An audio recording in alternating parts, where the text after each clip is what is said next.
శ్రీ మహాగణాధిపతయే నమః. ఐం మహాసరస్వత్యే నమః. శ్రీ లలితాంబికాదేవ్యే నమః.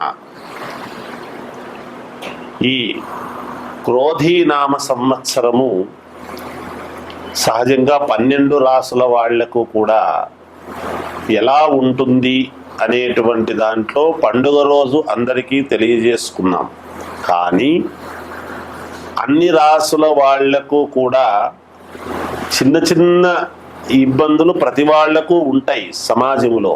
అవి పెద్దగా భూతద్దములో చూసుకొని ఇంకా జీవితంలో ఏదో అయిపోయింది, ఇంకా మాకు ఏమీ జరగదు, మేలు జరగదు, ఇప్పటికే చాలా ఇబ్బందులు పడుతూ వచ్చినాము ఇన్నేళ్ల నుంచి, ఒక్కొక్క రూపాయి ఎత్తిపెట్టుకుంటూ వచ్చి చాలా ఇబ్బందులు పడుతూ ఉన్నాము, లేదా ఒక ఇల్లు కొనాలంటే కొనలేకపోతున్నాము, లేదా ఇంకేదైనా ఒక ఉపకృతి చేసుకోవాలంటే చేసుకోలేకపోతా ఉన్నాము, ఆడపిల్లలు ఉన్నారే పెళ్ళిళ్ళు ఎలా చేయాలి అని, ఉద్యోగం కొడుకు మంచిది వస్తే బాగుంటుందని, ఇలా అనేక రకాల ఆలోచనలతో ఉంటారు ప్రజానీకం.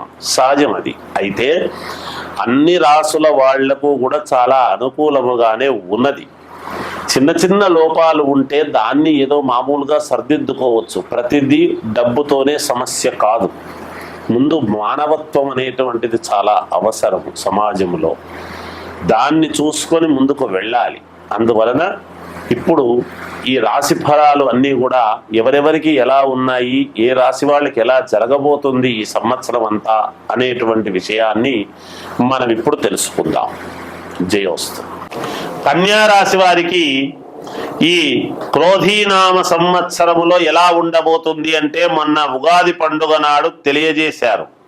ఎంత ఆదాయం ఉందో అంత ఖర్చు ఉంది అంది. రాజపూజ్యత బాగుంది, అవమానం తక్కువ ఉంది అని తెలియజేశారు. కానీ కన్యా రాశి వాళ్లకు ఏమిటి అంటే పాపం చాలా ఏండ్ల నుంచి ఇబ్బందులు పడుతున్నారు. ఇంట్లో పిల్లలు ఉన్నారు, పెళ్లిళ్ళు చేయవలసిన వాళ్ళు ఉన్నారు, మాకింకా ఒక స్థిరత్వం అనేటువంటిది ఏర్పడలేదే, సంపాదించుకున్నది కాస్త అటు ఇటుగా ఉన్నదే, ఇబ్బందులు పడుతున్నామే, కొన్ని పనులు అయితే గాని మేము చేసుకోలేము, ఈ రుణాలు తీర్చుకోవడం ఎలా, పెద్ద పెద్ద రుణాలు ఏమీ రావటం లేదే, ఎక్కడా మాకు కలిసి రావటం లేదే అనేటువంటి ఆందోళన వ్యక్తము చేస్తూ ఉండేటువంటి వాళ్ళు చాలా మంది ఉన్నారు.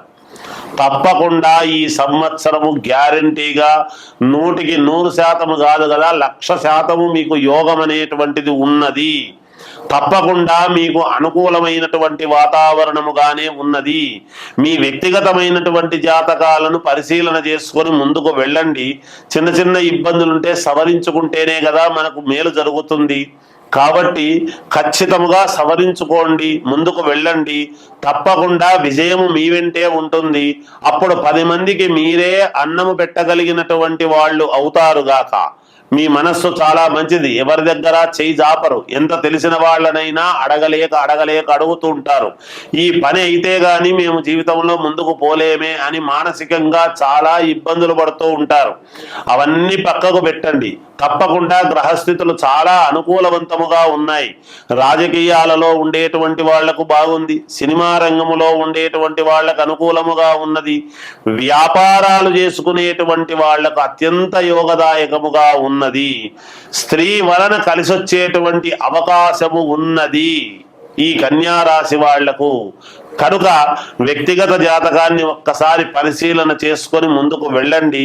తప్పకుండా మీకు 100కి 100%, 1,00,000% మేలు జరిగే అవకాశాలు ఉన్నాయి అని తెలియజేస్తూ జయోస్తు. కన్యా రాశి వారికి ఈ క్రోధీనామ సంవత్సరం 2024 ఉగాది పండుగ నుండి ఈ సంవత్సరం అంతా ఎలా ఉంటుంది అనే సంగతి ఇప్పుడు మనం తెలుసుకుందాం. ఉత్తరా నక్షత్రం 2, 3, 4 పాదాలు, హస్తా నక్షత్రము 4 పాదాలు, చిత్తా నక్షత్రం 1, 2 పాదాలు కలిసి కన్యా రాశి. ఆదాయము 5, వ్యయం 5, రాజపూజ్యత 5, అగౌరవము 2. కన్యా రాశి వాళ్లకు నేను చాలా సార్లు చెబుతూ ఉన్నాను, చాలా యోగవంతమైనటువంటి రాశి మీది. ఖచ్చితంగా మీరు 10-12 ఏళ్ల పాటు బాగా సంపాదించుకోవటానికి కావాల్సినటువంటి మార్గము వేసుకుంటారు అని చెప్పారు. గతములో ఉన్నటువంటి గ్రహస్థితుల కంటే ఈసారి ఉండేటువంటి గ్రహస్థితులు మీకు చాలా అనుకూలవంతముగా ఉన్నాయి. కన్యా రాశి వాళ్లకు. మరి కుజుడు రాజైనందుకు, తర్వాత శని మరి మంత్రి అయినందుకు, శని అనుకూలముగా ఉన్నాడు, ఇప్పుడు కుజుడు కూడా అనుకూలవంతముగా మీకు ఉండబోతున్నాడు కనుక చాలా మంచి మంచి యోగాలు మీకు ఇవ్వబోతున్నాడు అనేటువంటిది తెలియజేస్తున్నాను. ధనలాభం ఉంటుంది. మొట్టమొదట్లోనే ఏదైతే ఇబ్బంది పడుతున్నారో మీరు, ధనం మూలం ఇదం జగత్ అని మనం వాడుతుంటాం, అదే మీకు ఈ సంవత్సరం రాసి పెట్టింది మొట్టమొదట్లోనే. ధనలాభం, గృహయోగం, వాహన యోగం, ఎప్పటి నుంచో ఇల్లు కొనాలి అని అనుకునేటువంటి వాళ్లకు ఈ సంవత్సరము టకటక టకటక ఇల్లు కొనేసేదానికి కావాల్సినటువంటి నిర్ణయాలు అనూహ్యముగా మీకు తెలియకుండానే మీరు తీసుకుంటారు గాక. వాహనము, నాకు లోనే పుట్టదు, నాకు లోను రాదు, ఆల్రెడీ చాలా అప్పులు ఉన్నాయి, నాకు ఎలా వస్తుంది అని అనుకోవచ్చును గాక. కానీ ఖచ్చితముగా మీకు వాహన యోగము, లోన్లు రావటము, వేరే లోన్లు పుట్టడము, ఉన్నటువంటి రుణాలు తీర్చేసుకోవడానికి కావాల్సినటువంటి మార్గం దొరకడము, ఆరోగ్యము బాగుంటుంది, కీర్తి పెరుగుతుంది, మీ మాటలకు విలువ పెరుగుతుంది. గతములో మీరిచ్చినటువంటి మాటలన్నీ కూడా అబద్ధాలు అని మిమ్మల్ని అనుకున్న వాళ్ళందరూ కూడా లేదు లేదు ఇతను చెప్పిన మాట వాస్తవమే, ఖచ్చితంగా ఇతను మాట నిలబెట్టుకుంటాడు, ఇతన్ని పోగొట్టుకోకూడదు అని మళ్ళా మిమ్మల్ని అన్న వాళ్ళందరూ మీ దగ్గరికి వస్తారు గాక.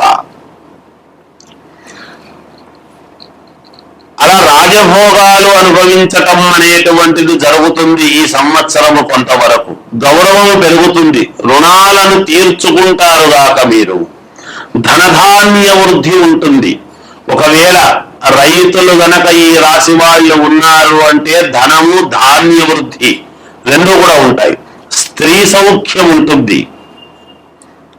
బంధుమిత్రులతో సంతోషముగా గడపడం ఈ సంవత్సరము ఉంటుంది గాక. మీకు దూరమైన వాళ్ళందరూ కూడా మళ్ళీ మీతో కలుస్తారు, మీరు ఆనందంగా ఉంటారు. ఒకరొకరు రావటం అనేటువంటిది చాలా సంతోషము కలిగిస్తుంది. మీకు శారీరకమైనటువంటి శ్రమ బాగా ఉంటుంది. కొత్త వ్యాపారాలు ఎలా చెయ్యాలి అనేటువంటి దాని గురించి ఆలోచనలు చేసి కొత్త కొత్త వ్యాపారాలు ప్రారంభం చేస్తారు. మీరు పలుకుబడి అధికమవుతుంది. ఉండేటువంటి పలుకుబడి, గతంలో నాకేమి ఇంత పలుకుబడి ఉంది అని మీరు అనుకుంటూ ఉంటారు, కానీ ఎవరిని ఒక రూపాయి అడగలేరు. మీ ఆత్మ ఇది అది మీకు ఉండేటువంటి ఆత్మగౌరవంతో ఎవరిని ఒక్క రూపాయి అడగకూడదు అని ఉంటారు. కానీ ఆ పలుకుబడి రెండింతలవుతుంది ఈ సంవత్సరం మీకు. విద్యార్థులకు చాలా యోగవంతముగా ఉన్నది. మంచి మార్కులు సాధిస్తారు. అనుకున్నది అనుకున్నట్టుగా మీరు సాధించి చదివి ముందుకు వెళతారు గాక.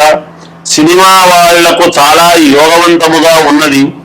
రాజకీయాలలో ఉండేటువంటి వాళ్లకు గజకేసరి యోగం అనేటువంటిది ఉన్నది. ఈ కన్యా రాశి వాళ్లకు మీరు చాలా హైలైట్ కాబోతున్నారు రాజకీయాలలో. కన్యా రాశి వాళ్ళు గమనించాలి.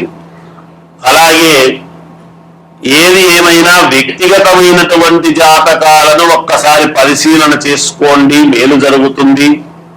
ఇంకా మెరుగైనటువంటివి మేము సాధించాలి, ఏం చెయ్యాలి అని గనక మీరు అడిగినట్టయితే సముద్ర స్నానము చెయ్యండి, లేదా నదీ స్నానం చెయ్యండి, గోసేవ చెయ్యండి, అన్నదాన కార్యక్రమము వంటివి చెయ్యండి. మీకు చాలా మేలు జరుగుతుంది అని తెలియజేస్తూ జయోస్తు.